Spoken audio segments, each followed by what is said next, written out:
On January 11th, 2008, our lives changed forever.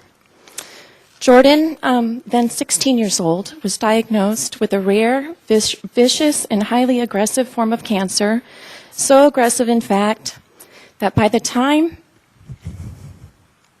he displayed any symptoms, his cancer had already progressed to stage 4. The name of his cancer is alveolar rhabdomyosarcoma, as known short ARMS. ARMS is considered extremely rare, and there are only about 350 cases each year in the United States. And because of its rarity, severe lack of funding there's a severe lack of funding for this type of cancer. Only 3% of research money goes towards childhood cancer research, making the 5-year survival rate dismally low. Jordan's protocol was an intensive multi-agent therapy, including dose compressed cycles, which had us calling Walter Reed Army Medical Center home for most of the 15 months of continuous treatment. Jordan also battled through 12 total weeks of daily radiation, 7 weeks to his torso and lungs, and then 5 more weeks to his entire head following the discovery of additional cancerous lesions that had spread to his brain. Additionally, due to cancer-based damage to his hips, he spent 10 months on crutches and the rest with a cane.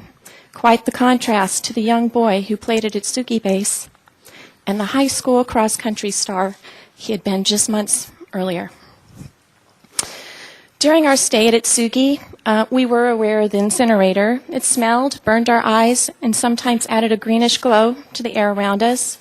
We certainly were not aware of the effects it would have on our family years later. As most military families do, I trusted that the Navy wouldn't let us live somewhere that was a danger to our health.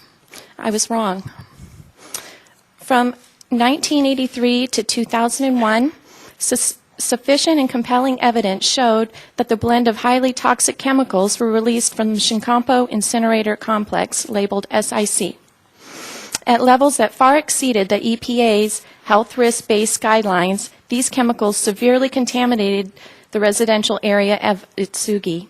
Over the last 3 years, an estimated 750 former residents, including retired and former active duty personnel and their families, have come together for support outside the realm of the Navy.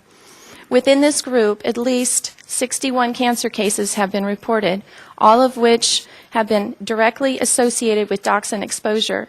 They include brain, thyroid, cervical, ovarian, colorectal, leukemia, lymphoma, and various other cases of sarcoma, many of which involve innocent children, like our son Jordan, who lived at Itsugi while their mothers and fathers faithfully served the United States of America while stationed in Japan. Besides cancer, many former residents suffer from illnesses including nervous system disorders, liver and kidney damage, autoimmune diseases, neurological disorders, cardiac irregularities, and other toxic-related diseases as defined by the Agency of Toxic Substances and Disease Registry.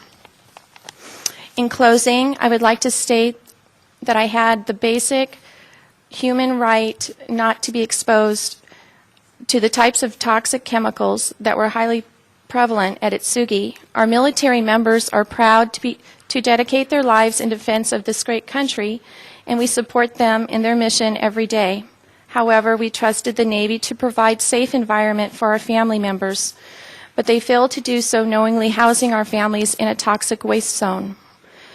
We look to you, committee members, to rectify this gross misconduct and to take action to ensure that the VA is provided with an appropriate registry and an accurate list of cancer and non-cancerous illnesses associated with the SIC.